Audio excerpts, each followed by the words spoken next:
ଦେଖନ୍ତୁ କିଛି ଚର୍ଚ୍ଚାରେ ଲଜିକ୍ ଥାଏ ଆଉ କିଛି ଚର୍ଚ୍ଚାରେ ଆଦୌ ଲଜିକ୍ ନଥାଏ। ମୋଟିମ୍ ଚିନ୍ତା କରୁଛନ୍ତି ଆମେ କହିବା ନୂଆ ଦଳ, କିନ୍ତୁ ବିଜୁ ଜନତା ଦଳର ଯେଉଁମାନେ ବସିଥିଲେ ବୈଠକ କରିକି ନୂଆ ଦଳ ନୁହେଁ। କାହିଁକିନା ଯେ 40 ନେତାଙ୍କ ଭିତରୁ କେହି ବିଜୁ ଜନତା ଦଳ ସରକାର ଥିଲାବେଳେ ପାଟି ଖୋଲିକି ପଦୁଟିଏ ବିଦ୍ରୋହ କରିବାର ଶୁଣିଛନ୍ତି? ଆଜି କେବଳ ପତିଆରା ପାଇଁ ସେମାନେ ଗୋଟେ ଭୋଜି ଭାତର ଆୟୋଜନ କରିଥିଲେ। କାହିଁକି? ଆମର କଳି ଯୁଗର ହେଉଛି ସଂଘ ଶକ୍ତି ସବୁଠାରୁ ବଡ଼। ତେଣୁ ମେଳି କରି ସେମାନେ ବଳ ଦେଖାଉଥିଲେ। ସେମାନଙ୍କ ମନରେ କୋଉଠି ନା କୋଉଠି ଧାରଣା ସୃଷ୍ଟି ହେଇଛି ଯେ ବିଜୁ ଜନତା ଦଳର ଭବିଷ୍ୟତ କ'ଣ ହବ, ଆଗକୁ ଦଳର ରଣନୀତି କ'ଣ, କେଉଁ ନେତାମାନେ ଦାୟିତ୍ୱରେ ରହିବେ। ଯେଉଁ ନେତାମାନେ ଅତୀତରେ ବିଜେଡିର ପରାଜୟ ପାଇଁ ଦାୟୀ ଆଜି ବି ସେମାନେ ବୁଝୁଛନ୍ତି। ତେଣୁ ସେମାନଙ୍କ ମନରେ ଆଶଙ୍କା ରହୁଛି ପୁଣି ଯଦି ସେଇମାନଙ୍କୁ ଦେବେ ତାହେଲେ ଆମେ ଜିତିବାର ଅଙ୍କ କଷିବା କେମିତି। ତେଣୁ ତାଙ୍କ ମନ ଭିତରେ ଯେଉଁ ଦ୍ୱନ୍ଦ୍ୱ, ଯେଉଁ ଶଙ୍କା, ଯେଉଁ ଆଶଙ୍କା ପ୍ରକାଶ ପାଉଛି, ତେଣୁ ସେଥିପାଇଁ ଗୋଟିଏ ମେଳି କରିଛନ୍ତି। ଏବଂ ମୁଁ କହିବି ଗତକାଲି ଯେଉଁ ଝୁମୁକାରେ ଭୋଜି କରିଛନ୍ତି ପୂର୍ବତନ ବିଧାୟକ ମାନେ, ଏ ମେଳି ପଛରେ ନବୀନ ପଟ୍ଟନାୟକ। ସମସ୍ତେ ଆଶ୍ଚର୍ଯ୍ୟ ହେବେ, ଆରେ ନବୀନ ପଟ୍ଟନାୟକ କେମିତି ମେଳି କଲେ? ନବୀନ ପଟ୍ଟନାୟକ ବା ବିଜୁ ଜନତା ଦଳର 17 ମାସ ଧରିକି ଯଦି କାର୍ଯ୍ୟକ୍ରମ ରଣନୀତି ଦେଖିବ ତାହେଲେ ସାଧାରଣ କର୍ମୀଟିଏ ମଧ୍ୟ ଦ୍ୱନ୍ଦ୍ୱରେ ରହିଛି। କର୍ମୀ ଦ୍ୱନ୍ଦ୍ୱରେ ମାନେ ନେତାଟିଏ ଦ୍ୱନ୍ଦ୍ୱରେ, ଯୋଉଥିପାଇଁ ଦ୍ୱନ୍ଦ୍ୱ ପାଇଁ ହେଇଛି। ଏ ଦ୍ୱନ୍ଦ୍ୱ ସୃଷ୍ଟି କରିଛନ୍ତି କିଏ? ସେ ନବୀନ ପଟ୍ଟନାୟକ। ତେଣୁ ଏ ମେଳି କରିଛନ୍ତି କିଏ? ନବୀନ ପଟ୍ଟନାୟକ। ତେଣୁ କଥା ହେଉଛି ଯେ ନବୀନ ପଟ୍ଟନାୟକ ବର୍ତ୍ତମାନ ଗୋଟେ ସମୟ ଆସିଯାଇଛି ଯେ ଆପଣ 18 ମାସ ଡିସେମ୍ବରରେ ହେଇଯିବ, ଆପଣ 18 ମାସ ଧରିକି ନୀରବ ବସିଲେ 26 ମସିହାଟା ହେଉଛି ରାଜ୍ୟ ରାଜନୀତି ପାଇଁ ଗୁରୁତ୍ୱପୂର୍ଣ୍ଣ। ଗୋଟେ ଥାଏ 26 ଆଉ ଗୋଟେ ହେଉଛି 28। କାରଣ 26ରେ ତମେ ଯେତିକି ଚାଷ କରିବ 27 ପଞ୍ଚାୟତ ନିର୍ବାଚନରେ ସେତିକି କାଟିବ। ଯଦି କଥାରେ ଅଛି ଯେମିତି ବୁଣିବ ସେମିତି କାଟିବ। ତେଣୁ 26 ଜାନୁଆରୀରୁ ବିଜୁ ଜନତା ଦଳ ପାଇଁ ଗୋଟିଏ କଠିନ ପରିଶ୍ରମର ସମୟ। କାହିଁକି ନା ଆପଣ ଆଉ ସରକାରରେ ନାହାନ୍ତି ଯେ ଫୋନ୍ କରିକି IIC କି ଧମକେଇ ଦେବ, ବିଡିଓକୁ ଧମକେଇ ଦେବେ କି ସକଲକୁ ଧମକେଇ ଦେବେ। ଏବେ ତମ କଥା ରହିବ ନାହିଁ। ସବୁ 314 ବ୍ଲକରେ ଏବଂ ଯେତେକ ଥାନାରେ ଭାରତୀୟ ଜନତା ପାର୍ଟିର ନେତାଙ୍କର ସୁପାରିଶ କ୍ରମେ ବିଡିଓ ଆସିଛନ୍ତି, IIC ଆସିଛନ୍ତି। ତେଣୁ ଏଭଳି କ୍ଷେତ୍ରରେ ପ୍ରଥମେ କାହା କାମ ହେବ? ଭାରତୀୟ ଜନତା ପାର୍ଟିର କାର୍ଯ୍ୟକର୍ତ୍ତା ମାନଙ୍କର। ଯେତେବେଳେ ତମ ବିଜେଡି କାର୍ଯ୍ୟକର୍ତ୍ତା ମାନେ କର୍ମୀମାନେ ନ୍ୟାୟ ପାଉନଥିବେ ତାଙ୍କ ପାଇଁ ଲଢ଼େଇ କରିବା ଦରକାର। ଏବଂ ସବୁଠାରୁ ଗୋଟେ ଗୁରୁତ୍ୱପୂର୍ଣ୍ଣ କଥାଟିକୁ ଆମେ ସମସ୍ତେ ନଜରଅନ୍ଦାଜ କରିଛେ। ସେ ଗୁରୁତ୍ୱପୂର୍ଣ୍ଣ କଥାଟି ହେଉଛି ହିଞ୍ଜିଳି।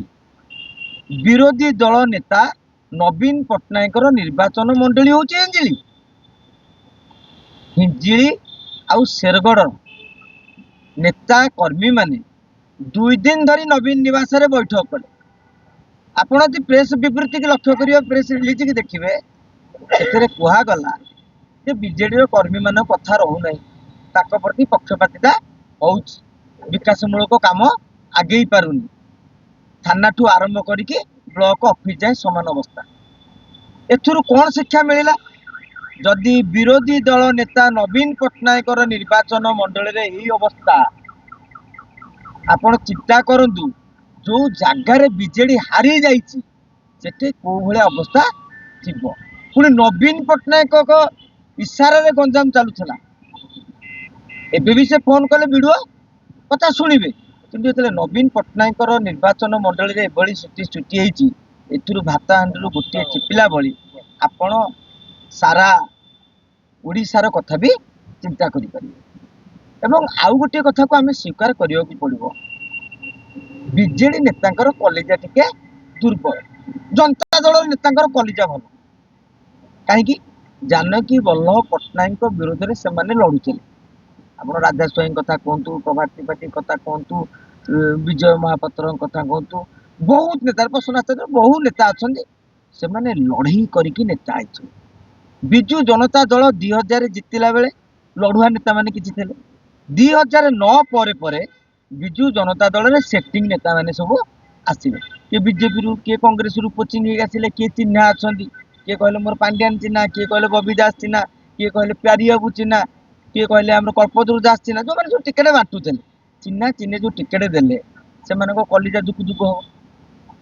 ଯେଉଁଥିପାଇଁ ସରକାର ବର୍ତ୍ତମାନ ଏମାନେ ବିରୋଧୀ ଦଳରେ ଆସିଲା ବେଳେ ଆପଣ କେବେ ବି କହିବେନି କୌଣସି ମିଡିଆରେ ଦେଖନ୍ତୁ କର୍ମୀ ମାନଙ୍କୁ ପଚାରନ୍ତୁ ଯେ ଗୋଟେ କଲିଜା ଅଛି କୋଉ ଜାଗାରେ ଆପଣ ଦେଖିଲେଣି?